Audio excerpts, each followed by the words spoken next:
আজকে আপনাদের কাছে একদমই সহজ সরল একটা ভেন্ডি রেসিপি নিয়ে চলে এসেছি। অনেকে এটা ঢ্যাঁড়সও বলেন। এই ঢ্যাঁড়সের রেসিপিটা একেবারেই সহজ, আর ভাত, রুটি, পরোটার সাথে খেতে কিন্তু বেশ ভালোই লাগে। তাই আজকে একেবারেই সহজ একটা ঢ্যাঁড়সের রেসিপি আপনাদের কাছে শেয়ার করছি। খুবই ছোট্ট একটা রেসিপি, একটু স্কিপ না করে ফুল ভিডিওটা প্লিজ ওয়াচ করবেন সবাই। তার জন্য আপনাদের কাছে অনুরোধ রইল। নমস্কার বন্ধুরা, মৌমিতার হেসেলে আপনাদের সবাইকে আবারও স্বাগত। আশা করছি আপনারা সবাই খুব ভালো আছেন, আমিও ভালো আছি। চলুন দেখে নিন আমি কিভাবে এই সহজ ঢ্যাঁড়সটা আজকে রান্না করলাম। একদমই সহজ আর একদমই স্বাস্থ্যকর একটা রেসিপি। তার জন্য আমি প্রথমেই দেখুন ঢ্যাঁড়সগুলো ধুয়ে তারপর কেটে নিয়েছি। ঢ্যাঁড়সটা কাটার সময় কিন্তু অবশ্যই আগে ধুয়ে নেবেন, তারপরে কাটবেন, তাহলেই কিন্তু ঢ্যাঁড়সের যে লালা ভাবটা থাকে সেটা আর থাকবে না। তার সাথেই নিয়েছি দেখুন একটা মশলা। মশলাটা কি সেটা আপনাদের পরে বলছি। এই মশলাটা দেওয়ার জন্যই কিন্তু ঢ্যাঁড়সটা কিন্তু খেতে হবে একদমই দুর্দান্ত। খুব সহজ রেসিপি, একেবারেই মশলা ছাড়া বলতে পারেন একটা রেসিপি। তার জন্যই আমি প্রথমেই দেখুন এদিকে গ্যাসটা জ্বালিয়ে কড়াই বসিয়ে নিয়েছি। কড়াইটা গরম হয়ে গেলে এর মধ্যে অ্যাড করছি সর্ষের তেল। একদমই অল্প পরিমাণ সর্ষের তেলটা দেবেন, খুব বেশি তেল এখানে প্রয়োজন হয় না। তেলটা গরম হয়ে গেলে এর মধ্যে অ্যাড করছি প্রথমেই কালো জিরে। কালো জিরেটা ভালো করে ফুটে উঠলে সুন্দর যখনই গন্ধটা বেরোতে শুরু করবে, তখনই এর মধ্যে দিয়ে দেব 4 কোয়া মতো রসুন আর 2টো কাঁচা লঙ্কা থেতো করে নিয়েছি, সেটাই দিয়ে দিলাম। আপনারা ঝালটা যেরকম পছন্দ করবেন সেই অনুপাতে কাঁচা লঙ্কার ব্যবহার করবেন। দিয়ে ভালো করে একটুখানি প্রথমে ভেজে নেব, যাতে করে রসুনের কাঁচা গন্ধটা একেবারেই না থাকে।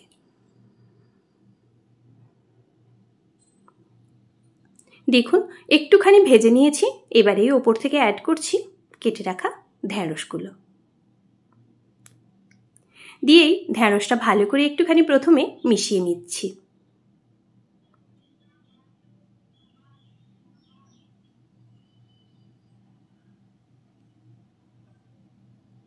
একটু ভালো করে প্রথমেই মিশিয়ে নেব, তারপরেই এর মধ্যে অ্যাড করব আমি অল্প একটু পরিমাণে লবণ।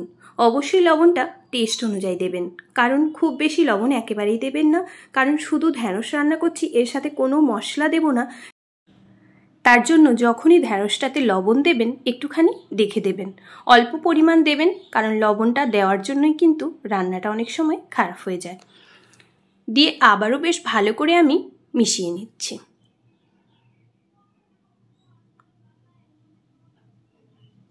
ভালো করে প্রথমে একটুখানি মিশিয়ে আমি ঢ্যাঁড়সটা ঢেকে রেখে দেব মিনিট 3 মতো, যাতে করে খুব সফট হয়ে যায়।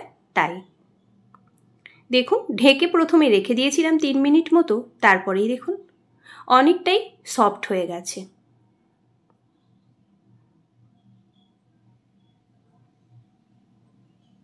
আর এই যখনই ঢাকনাটা খুলবেন, খোলার পর কিন্তু গ্যাসের ফ্লেমটা একটু হাই করবেন, তা না হলে ওই যে ঢ্যাঁড়স থেকে দেখুন একটা লালা ভাব আসছে, এটা কিন্তু চট করেই শুকনো হয়ে যাবে। এইভাবেই কিন্তু নাড়িয়ে নাড়িয়ে কিছু সময় রান্নাটা করে নিতে হবে। তারপরে এর মধ্যে অ্যাড করছি অল্প একটুখানি হলুদের গুঁড়ো। এই হলুদের গুঁড়োটা দিয়ে বেশ ভালো করে আবারও আমি মিশিয়ে নেব।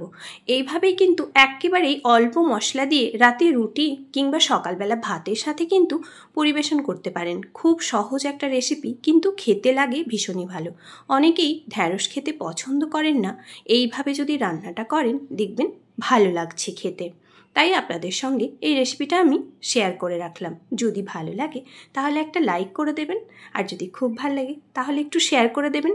যারা চ্যানেলে নতুন বন্ধু আছেন, চ্যানেলটা প্লিজ সাবস্ক্রাইব করে পাশে থাকা বেল বাটনটা প্রেস করে প্লিজ পাশে থাকবেন। দেখুন বেশ কিছু সময় ঢ্যাঁড়সটা আমি বেশ ভালো করে নেড়ে নিয়েছি, দিতেই কিন্তু ঢ্যাঁড়সটা একেবারেই শুকনো শুকনো হয়ে এসছে।